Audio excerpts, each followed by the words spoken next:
Las 7:06. Es el momento exacto, las campanadas justas para recibir a nuestro conversador del día. Y va a estar buenísimo. Pablo Semán es sociólogo, es antropólogo, investigador del CONICET, especialista en cultura popular, transformaciones sociales.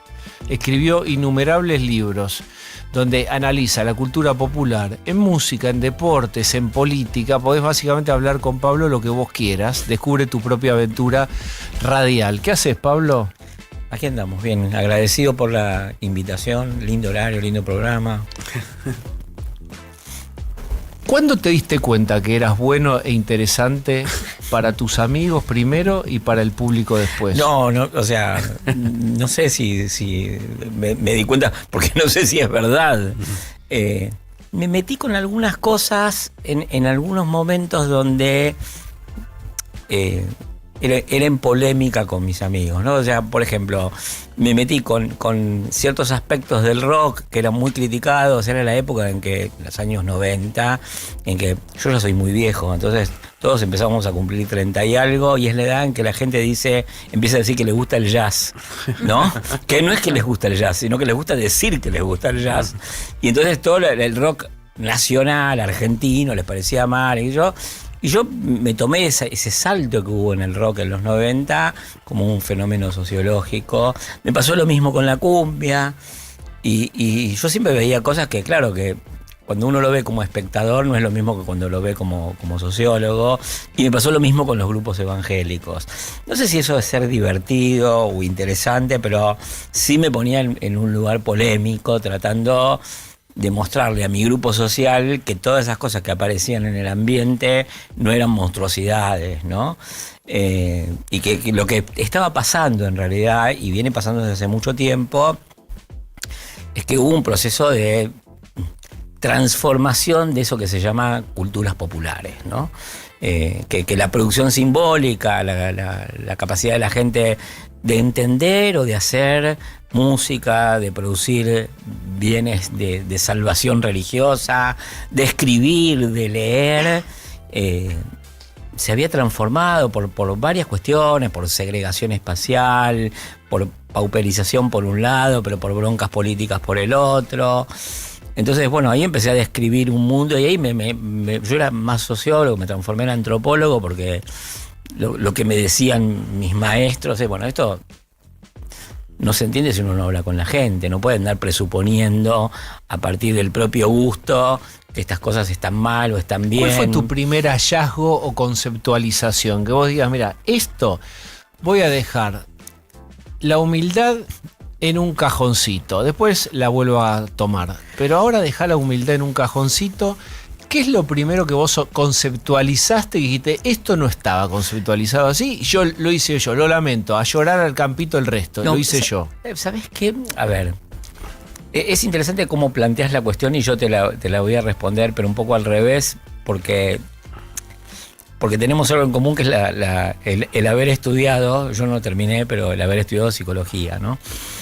Y, por ejemplo, yo me acuerdo que cuando estaba empezando a estudiar grupos evangélicos, iba mucho a una iglesia, y yo salía de la facultad, todavía estaba estudiando psicología, salía de la facultad de psicología, iba a la iglesia, y mi posición era, si me ven mis compañeros de la facultad de psicología, que son todos ateos, antirreligiosos, yo no voy a poder hablar más con nadie, ¿no? Y aparte venía de ser presidente del centro de estudiantes, entonces decía, no, este está loco, ¿no? ¿Qué sé yo? Aparte de lo que se decía, era los evangélicos estaban locos y qué sé yo. Ibas a un templo evangélico. Iba a un templo evangélico. Y mirá, o sea, porque no fue por dejar la arrogancia, sino por una humillación, no por un acto de humildad, que es peor todavía. De ahí me fui a mi psicoanalista, una de las tantas veces que iba a la iglesia. Me encanta escuchar. Y entonces esto, voy sí, a la psicoanalista y le digo, y nunca hubiera esperado que un psicoanalista dijera esto, pero eso muestra cómo funciona, ¿no? Y le digo, no, porque vi ahí un pastor gritándole a la gente y todos enfanatizados. Esa era mi descripción, casi como si no hubiera estado en el lugar, pero una descripción prehecha, prejuiciosa. Y entonces a mí me angustia mucho todo esto, qué sé yo. Y mi psicoanalista me dice, ¿probaste preguntarle a la gente? ¿No? Y me dijo lo que muchos cientistas sociales no hacen, ¿no? Y entonces yo ahí me sentí terriblemente avergonzado. Pero qué hermosa patada en el culo. Exactamente. Qué hermosa patada en el culo. ¿No? Me lo dijo, la primera persona que me dijo un consejo así fue mi psicoanalista, no fue ni un profesor, ni un investigador. Después, ni tu tesista, nada. No. Igual hay investigadores que me enseñaron muchísimo. Mira, yo creo que una de las mejores cosas de trabajar en ciencias sociales es que vos vas con hipótesis y es o no es, y de las dos maneras aprendés. Y la otra cosa es que trabajás mucho con tus colegas. Yo, o sea, en general trabajo siempre en equipo y para mí es muy cómodo poder trabajar con gente que me diga boludo, porque si no logro trabajar con gente que me diga, también les te puedo decir yo a ellos, ¿no? Claro. Entonces, no es por... cuando vos conceptualizás y llegás a algo, es porque muchas humillaciones, valga la etimología, causan humildad. Y en esa humildad vos te sentís sereno y decís, bueno, esto tal vez sea así, y lo decís. Pero ya lo testeaste con la gente con la que hablaste, ¿te parece que esto es así? No. Yo aprendí mucho, por ejemplo, de muchos evangélicos, que yo iba y les decía mis cosas y ellos me decían, flaco, ¿qué te pasa? Claro. ¿No? Y después aprendí mucho de otros investigadores y en general aprendo mucho de mis alumnos. Y no es falsa humildad. Después te sentís un poco más seguro, pero pasando todo ese proceso, ¿no? Que es intercambiarte, tener un triple diálogo que es con tus maestros, con tus pares y con la gente con la que... Con el objeto de estudio. Con el objeto de estudio. Estamos son todas cosas que se interpretan. Estamos con Pablo Semán de cómo tenés una hipótesis, vas al campo a verificar o a desconfirmar la hipótesis sin destruir tu ego, sin ese proceso horrible de no soy tan inteligente, no soy tan genio, lo que pensé no tiene nada que ver con la realidad, y tener la capacidad de, aceptarlo y tomar lo que uno está viendo. Sí destruís tu ego, ¿no? Un poco, sí lo destruís. Lo que pasa es que tenés que pasar... Decime una idea que vos tenías. Alemán. Bueno, un poco esto es lo que yo te decía de la psicoanalista, ¿no? Que yo digo, no, esto me impresiona, me parece terrible, que sé yo qué, escandalizado. Y mi psicoanalista, que proviene de un campo profesional en el cual todo eso que yo decía podía ser aceptable, que no era verdad por otro lado, me dijo, pero ¿y probaste a hablar le preguntaste a alguien? Pero eso? Lo que te dijo algo ¿no? es... Un psicoanalista te dijo, escuchá. Claro, escuchá. Que es lo mejor que te puede decir un psicoanalista. Después, ¿cuántas veces? Me sorprendí todo el tiempo. A ver, por ejemplo, para ponerlo en términos de cosas que son actuales. Yo en una época empecé a entender que se abría un espacio para un fenómeno como el fenómeno libertario, y eso empecé a entenderlo hace mucho tiempo. Lo escribí, no es que lo estoy inventando ahora, lo escribí en el año 2012 algunas cosas, en 2018 otras, en 2021 otras. Y eso fue por haber replegado o habiendo retrasado o puesto en cuestión mis supuestos sobre los sectores que nadie podía ser libertario, claro, ¿no? Claro. Bueno. ¿Qué viste? Esto me interesa. Ahora, vamos a hablar de fracasos. Me estás preguntando por fracasos, te cuento fracasos. Ahora, a mí me sigue pasando, y por eso uno tiene que hacer trabajo de campo todo el tiempo, que es que mucho de lo que pasa ahora con quienes votaron a los libertarios, a mí me hace pensar que, pero ya se les pasó. No, ya no van a volver a votar eso. Y yo vuelvo a hacer trabajo de campo y me doy cuenta, ¿por qué se les habría de pasar?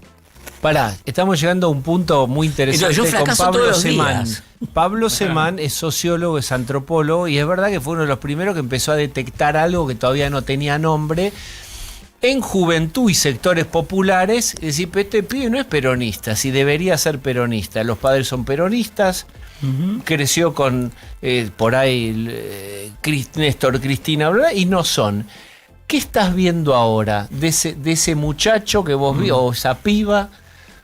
Que Bueno, por ahí ahí- tenía que ahí ser no- peronista y votó a Milei. Y Pero ahora, 2 años después. Pero dejemos asentado que, por lo menos, yo creo que en general, y esto se lo digo a mis alumnos, uno de estas cosas las aprende a fuerza de fracasos, ¿no? Y ser antropólogo implica descentrarse de las propias categorías, escuchar lo otro y dejar que se rompa el espejo, ¿viste? Y como la negación y el narcisismo son fuerzas muy poderosas, Muy. el espejo hay que romperlo todos los días. Bueno, dicho esto, en los sectores populares, donde, digamos, hubo una fuerte votación a Milei, y ahora pasamos de los fracasos a lo que yo creo que son las tristezas, por un lado las encuestas dicen algo que está bien, que es que disminuyó la adhesión a Milei. Yo diría, leyendo esas mismas encuestas, me llamaría la atención que hubiera desaparecido totalmente, y efectivamente no desapareció totalmente. Primera cuestión. La segunda cuestión que estoy viendo es, hay ideas que trajo el mileísmo que subsisten entre quienes lo votaron, pese a que ahora no los votarían. Es lo que yo llamo el mileísmo social. Es ¿Cuáles gente son? que se mantiene en una crítica de la dirigencia política, Claro. en una crítica del Estado y en una crítica de la economía regulada. Todas cuestiones que, en principio, yo no comparto. O sea, yo personalmente pienso que ciertas regulaciones económicas son buenas, no necesariamente tengo una crítica a toda la dirigencia política, y tampoco soy un crítico del Estado, y mucho menos en términos de lo que lo hacen los libertarios, pero me encuentro con que eso está, ¿no? Y después, y a esto yo remitía a la cuestión de la tristeza, lo que yo estoy viendo ahora es un proceso por el cual las personas que se enlazaban políticamente con el actual oficialismo o con la actual oposición, básicamente están desesperanzados, ¿no? Si en este momento no hay manifestaciones de gran descontento, es porque hay opositores sin representación política y hay votantes del gobierno que llegan más o menos a la misma conclusión que los opositores sin representación política, que es: esto es lo que hay, ¿no? Que para mí ese es el cambio que viene de los últimos 2 años, que me preguntabas, que se pasó de las expectativas y la depresión, en cada lado, las expectativas de los oficialistas, la depresión en la oposición, a una situación en la que, bueno, esto es lo que hay, esto es lo que nos pasa, esto es lo que tenemos. Algunos dicen, y yo creo que en parte es verdad, que la clave transversal por ejemplo, en el mundo popular frente a este momento es la resignación. Y digo que es triste porque eso implica también una cuota de escepticismo con la política muy grande. Yo el año pasado estudié el caso de los no votantes, de la gente que se ausentaba en elecciones, y empecé a pensar una cosa que tal vez está mal, tal vez está bien, habrá que comprobarlo, pero alguna evidencia parecía que es que la decepción con la política es la clave para interpretar la relación con la política de la mayor parte de los ciudadanos, no solo de los que no votan, ¿no? Que la actitud que tiene el tipo que no va a votar, que sistemáticamente no va a votar, que incluso no es que no va a votar como decisión, sino que a lo largo del día le surgen 1000 cosas por las cuales termina no yendo a votar. Esa falta de esperanza en la representación política en realidad está extendida y subtendida por abajo a votantes del oficialismo y a votantes de la oposición. Hay una cosa que suelen decir muchas personas, que desde el mundo de los politizados es muy criticada, que es, bueno, gane quien gane, no importa, yo me tengo que levantar al otro día e ir a trabajar. Y eso que muchas veces es criticado como despolitización, como falta de conciencia, muy denostado, ¿no? Yo pienso que es al revés, es una actitud de sabiduría política. En parte hay una sabiduría popular. Pero te quiero contradecir. El kirchnerismo decía, nadie se salva solo, Pablo Semán. Vos lo que estás diciendo es que yo tengo que levantarme, independientemente del gobierno, que sea o que tengamos, y yo tengo que ir a tirar del yunque. Sí, pero ¿por qué me estás contradiciendo ahí? Porque en teoría hay una cosa como colectiva. Debería haber un impulso colectivo, no es que vos te levantás para ir a trabajar. Bueno, a ver, yo te respondo ahí con dos cosas que me parece que pueden interesarles a nuestros oyentes, que son los destinatarios de todo esto. Primero, yo lo que veo en el larguísimo plazo, larguísimo plazo no, en el largo plazo, larguísimo plazo son 100 años, son 150 años, en mi trayectoria de investigador, en que soy viejo y qué sé yo, pero en los 40 años que vengo investigando es el avance de un proceso de individuación. ¿Viste? Y cuando se habla de individualismo a veces se dice esto está mal o esto está bien. Yo lo que pienso es que hay un proceso de asunción de responsabilidades más allá de mandatos y de mucha gente dice, bueno, si esto no lo resuelvo yo, no lo puede resolver nadie. De hacerse cargo de la propia vida. En el mundo popular viene existiendo desde hace mucho tiempo una expresión o una serie de expresiones que tienen que ver con rescatarse, ponerse las pilas, hacerse cargo. Bueno, es un fenómeno sociológico, después lo podemos valorar o no, pero existe. La individualización y la responsabilización y la diferenciación entre individuos, lo cual tiene que ver en parte con la autonomía, con las elecciones, en parte, por ejemplo, todos los procesos que tienen que ver con la emancipación de las mujeres en los últimos 40 años tienen que ver con el individualismo, ¿no? Eso para decir que no todo lo que sea individualismo tiene que venir con un cartel que diga el cuentapropismo, el trabajo no está informal, el cuentapropismo también no tiene hay que ver con la individualización. Hay una serie de cosas que tienen que ver con la individualización. La generalización de la educación. Nosotros podemos criticar el estado de la educación, pero la matrícula escolar se extendió muchísimo y la escuela individualiza. Bueno, ese es un fenómeno, al mismo tiempo y paradojalmente, ese es un fenómeno colectivo.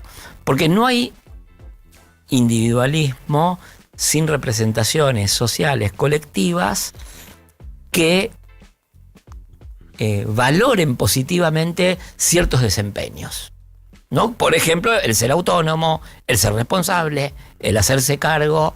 Después es otra discusión cómo eso debe entrar en interacción y puede entrar en interacción con el Estado, porque existe una idea de que lo opuesto al individualismo es la comunidad y qué sé yo. Sí, pero en sociedades complejas nosotros construimos comunidad a través, sobre todo, de formas de solidaridad institucionalizada. Los aportes jubilatorios, incluso una prepaga es una forma de solidaridad institucionalizada, ¿no?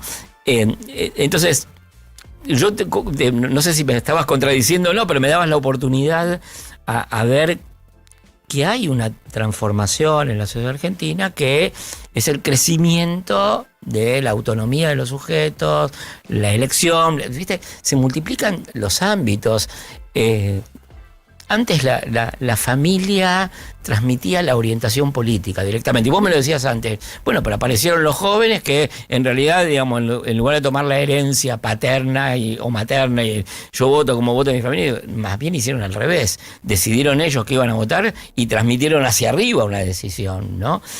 Bueno, eso es lo que veo. Es más complejo. No creo que haya una oposición total entre individualismo y regulaciones sociales, pero sí creo que creció el espacio de esa figura social relativamente nueva que es el individuo. Pablo Semán está con nosotros, es súper interesante lo que está planteando y después de la música vamos a preguntar cómo puede articular el peronismo estos descubrimientos y este clima de época en donde, diría Milei, el colectivismo. ¿Es una especie Claro. de extinción? Va.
pronóstico del tiempo. Ezequiel Marcusi. ¿Qué tal, Diego? Bueno, y vamos a contarles a todos que va a seguir bajando de a poquito la temperatura hasta una mínima mañana jueves que va a estar en torno a los 6 grados. Un poquito más abajo todavía en zona suburbana. Y la máxima treparía hasta unos 14. El viernes trepa un poco más, unos 15, y el sábado es el día más cálido de esta semana. Imagínense el día más cálido, 17 podemos llegar a tocar el sábado. A partir de ahí, otra vez se espera el ingreso de aire frío a la región, así que va a bajar otra vez la temperatura. Y para mañana, la única zona bajo alerta en el país es el oeste de Río Negro, sur de Neuquén y noroeste de Chubut por lluvias y nevadas. Esto sería a partir de la noche. Ezequiel Marcusi, usted es muy amable y entonces le digo gracias. Por favor, hasta mañana. Chau, chau. 97.9 Now.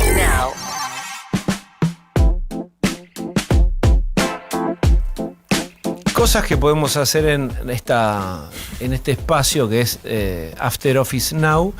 Por ejemplo, tener una interesantísima charla con Pablo Seman, es sociólogo, es antropólogo.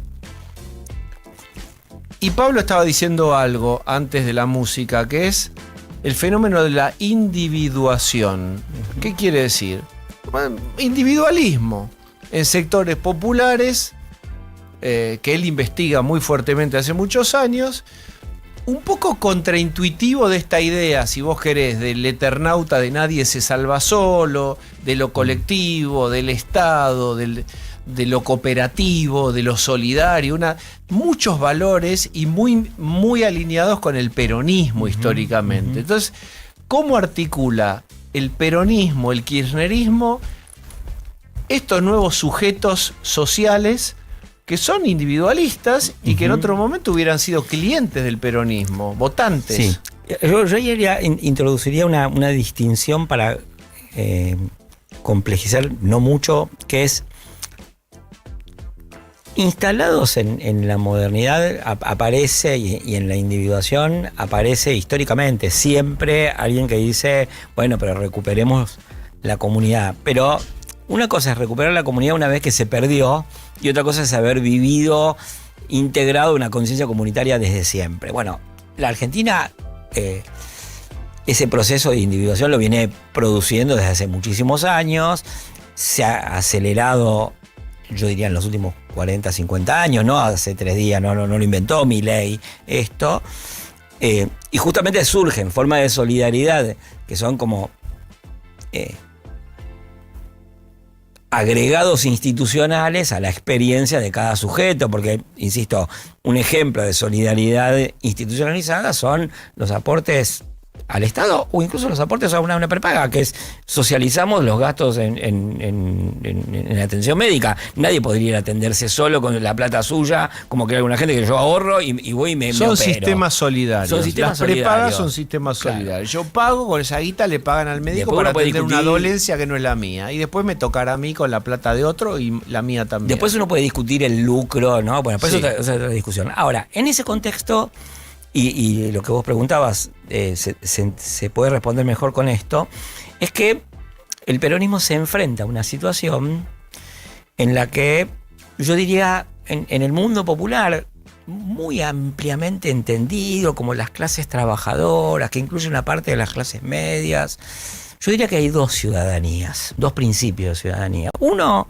que es histórico, que es hijo de la democracia y del peronismo, y que existe ese principio, y que yo no sería crítico de ese principio, que es los sujetos tienen derechos.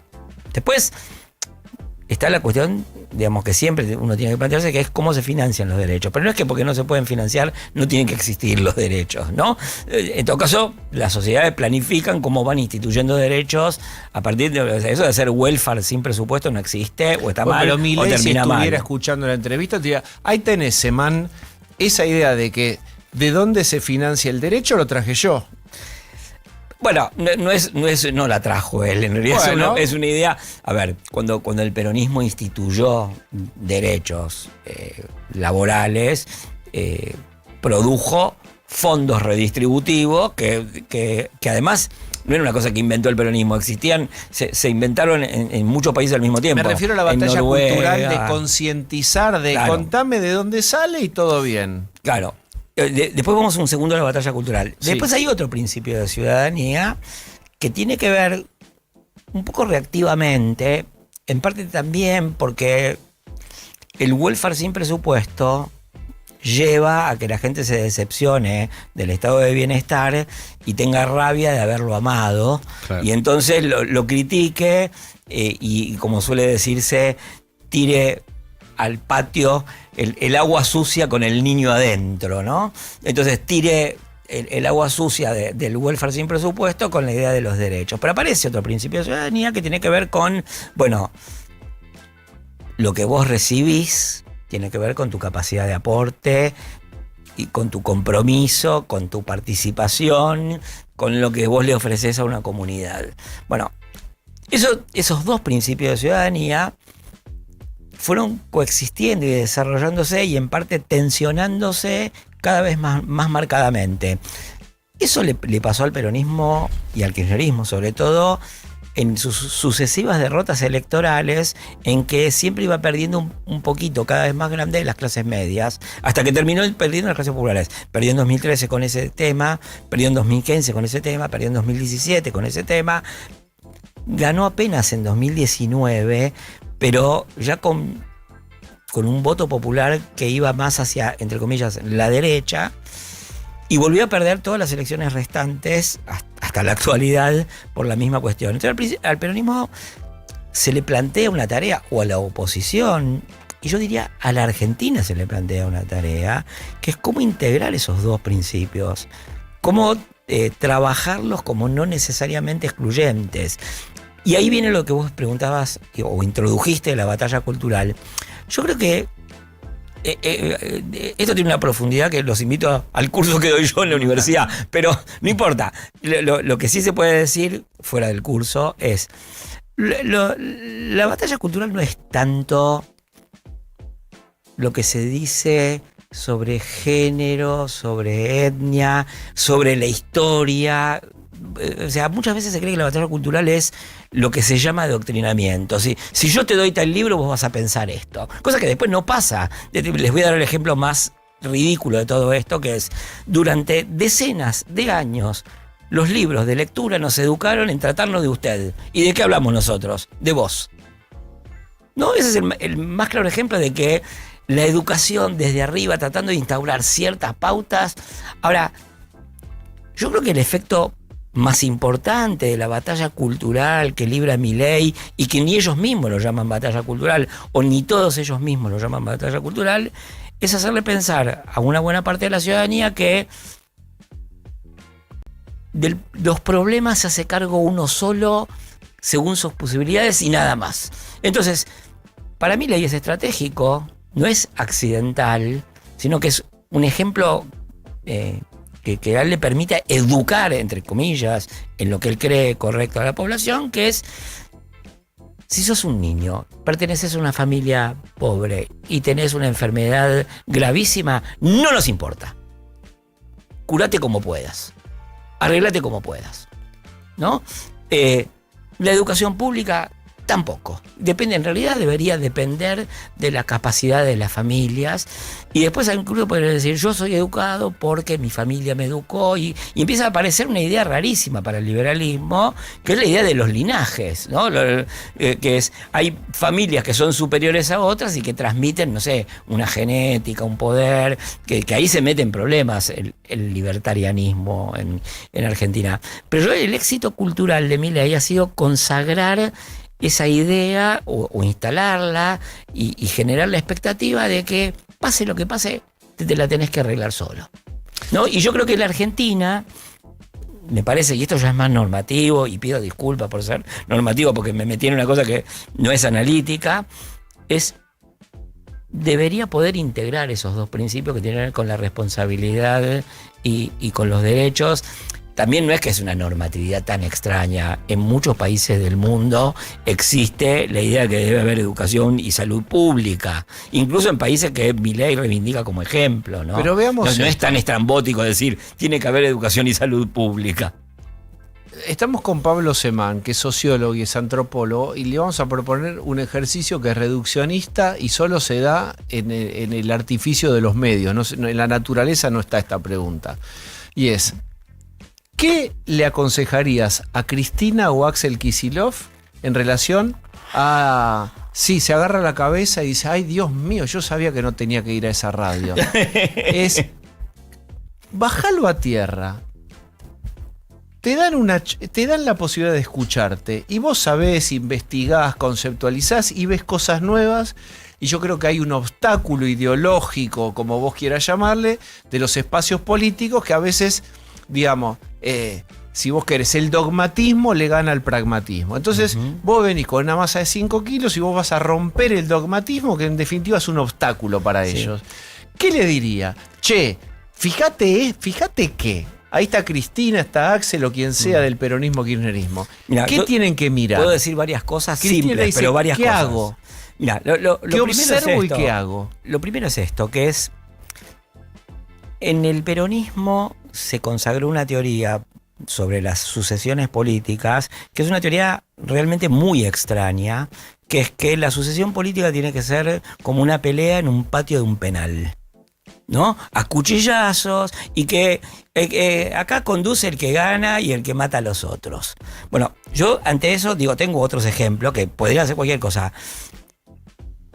En partidos democráticos, de izquierda o de derecha, en partidos totalitarios, de izquierda o de derecha, el Partido Comunista de Vietnam, el de China, el franquismo, el Partido Socialdemócrata noruego y el Partido Laborista inglés, incluso partidos más autoritario de la tradición latinoamericana, incluso en todo tipo de partidos hubo mecanismos más claros de sucesión que en Argentina. Entonces eso de instalarse en la idea de que la sucesión política es una pelea en un patio de un penal me parece un problema, y eso me parece que en el peronismo deberían abandonar esa teoría. La segunda cuestión es que hay otro fenómeno político de la Argentina. Pero pará, hace un doble clic ahí. ¿Y cómo cómo deberían hacerlo? Bueno, pero ahí viene hay un obstáculo para hacerlo, pero eso es lo que hay que superar, que es que en Argentina, en el peronismo, pero yo diría en el conjunto de los partidos políticos, apareció una idea que es que cualquier persona que pueda decirle a otro, yo mido, y eso quiere decir que mide 2%, 3%, que va por la calle y lo reconocen y qué sé yo, está obligado a seguir hasta el fin con su sacrosanto derecho a ser presidente, ¿no? Entonces nadie renuncia a nada y nadie asume algo que yo llamo la tarea de cargar el piano para que otros toquen, ¿no? Y en realidad no lo llamo yo. En Brasil hay un dicho que dice cargar el piano para que otros toquen, y me parece maravilloso. Hermoso. Y yo creo que justamente el mecanismo de sucesión implica esto de poder cargar el piano para que otros toquen. A mí en el peronismo me llama mucho la atención, porque es realmente muy contradictorio, que sobre todo desde el punto de vista del kirchnerismo y de las cosas que uno le oye decir a Máximo Kirchner, esta idea de que X tiene capital político, ¿no? Y entonces vos decís, pero ¿cómo? Estos no eran los que eran críticos del capitalismo, no digo que sean comunistas, porque tampoco es así, pero digo que eran críticos del neoliberalismo y sin embargo manejan sus relaciones políticas como si fuesen financistas. El capital político no se toca, entonces eso impide justamente en el Partido de la Solidaridad que haya ese gesto solidario de cargar el piano para que otro toque. Vos estás en la poesía y yo estoy a la prosa. Cristina te dice, ¿qué hago, Pablo? Y Axel te dice, ¿qué hago, Pablo? No, yo, o sea, imagínate que no le podría decir nada a ninguno de los dos. Es gente que sabe muchísimo, que tiene muchísima experiencia, que ha ganado cosas que yo ni intenté ganar. Yo creo que a los ojos de muchas personas, ese tipo de conductas, creo, en este momento más la de Cristina, aparecen como conductas egoístas, preservando sus propias posibilidades, ¿no? Entonces yo lo que diría es, ¿por qué no cargas el piano para que otro toque? Para que ¿Por qué? toque Axel las nuevas canciones. Sí, o quien sea, porque me parece que el peronismo, además, o cualquier partido Pero ella te político... puede decir, yo no o sea, tengo problema perdóname, con que podríamos- toque otro. Lo que quiero es yo poner la partitura. Bueno, Si eso- quiere que toque, pero déjame, yo voy a poner la partitura. Bueno, pero ese es un problema, porque, y ahí está por eso lo del mecanismo de sucesión. Aclaro una cosa, ¿no? Yo creo que lo que estamos viendo ahora en el peronismo no es algo que no pase, por ejemplo, en el PRO, Desde ya. ¿no? Y es más, no creo que no pase en buena parte en las internas libertarias, ¿no? Pero ¿sabes qué pasa? El PRO en este momento ya fue superado en el mismo cuadrante de derecha, centro-derecha por Milei. Ya está resuelta la sucesión, hasta que se diga lo contrario el año que viene. Sí, El sí. peronismo tiene un Hay problema gente que no ahí. renuncia a Por lo supuesto. que pasa es que, digamos, reconocen un poco más la relación de fuerzas. Yo creo que en el peronismo todo el mundo cree que es más grande de lo que es. Porque además, el peronismo, me parece, el conjunto de la oposición no terminó de entender por qué ganó Milei. Y entonces, a ver, para dar un ejemplo, y no recargarle solo en el peronismo. Macri, en marzo de 2024, esperaba que Milei fuese a la Quinta de los Abrojos a decirle negociemos, dame 4 ministerios, qué sé yo qué. Yo conozco decenas de dirigentes políticos de la oposición no peronista que me porfiaban que iba a estallar, y lo mismo pasa en el peronismo, ¿no? ¿Iba a estallar qué cosa? El gobierno de Milei, y que todo el mundo piensa incorrectamente que la actualidad es una cuenta regresiva a 2001. Claro. ¿No? Y que en cualquier momento se te... Entonces, un poco alentados por esa expectativa que tiene que ver con no entender qué pasó en la sociedad argentina. No es solamente que ganó Milei, sino que se transformó la sociedad argentina, se transformaron las expectativas para bien o para mal. Eso, digamos, en este momento No estamos en importa. una cuenta regresiva No, 2001. no estamos en una cuenta regresiva 2001, lo cual no quiere decir que no haya otras formas de trauma social, de relevo traumático, porque Argentina ha tenido siempre relevos traumáticos, pero no siempre bajo la forma de un 2001. ¿Qué hago con mis ideas? Mis viejas ideas que me dieron mucho resultado. ¿Cuál es tu 54%, te dice Cristina. La distribución de la riqueza, los derechos sociales, redistribuir nuestras banderas de siempre, Pablo Semán. ¿Qué hacemos con esas banderas? Bueno, esas banderas pueden actualizarse, reformularse, fundarse en otras prácticas. A mí me parece que el problema que tiene en general la oposición es que la gente que tiene sentimientos opositores no se siente representada por los dirigentes opositores, o por lo menos la mayor parte o una muy buena parte de quienes tienen sentimientos opositores no se sienten representados por los dirigentes opositores. Claro que uno podría decir, no, pero Cristina tiene un núcleo duro y qué sé yo qué, y ese núcleo duro siempre en un momento era del 60%, después era del 50%, después era del 30%, y ahora es, no sé, del 25%, del 20%, de lo que sea, para condicionar, ¿no? Entonces yo entiendo, a ver, mirando como si yo mirase el sistema solar y tomando distancia, digo, para que este planeta gire mejor y cumpla mejor su función y recorra el camino que tiene que recorrer, supongo que a la oposición le vendría mejor, para alguna vez ser gobierno, reformular sus liderazgos, sus prácticas y sus métodos y su programa, lo cual no quiere decir en ninguno de estos casos renunciar a sus banderas. Cosa que además, por otro lado, no es que el peronismo no haya hecho nunca, ¿no? O sea, y no estoy hablando del menemismo, que El propio Perón lo hizo. Perón lo hizo, varias veces lo hizo Perón, ¿no? Perón no es lo mismo en el 45, en el 52 o en el 73. Y yo diría, incluso tampoco hizo lo mismo todo el tiempo, para bien o para mal, Néstor Kirchner, que entendió que las prácticas, los repertorios, las figuras debían renovarse.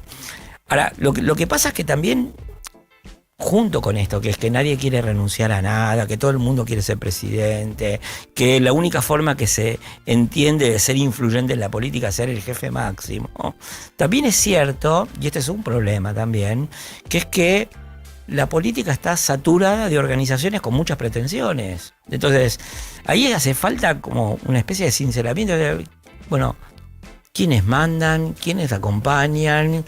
¿Quiénes tienen que Cristina pasar al llamó retiro? eso hace muchos años baño de humildad, y había varios precandidatos presidenciales y los mandó a la ducha de humildad. Sí. Creo que Agustín Rossi era uno. Sí, ¿Te acordás? Hace varios el de Entre años. Ríos era otro. Sí, Uribarri. Sí, Todos a las duchas Capitanich de era humildad. otro. Sí.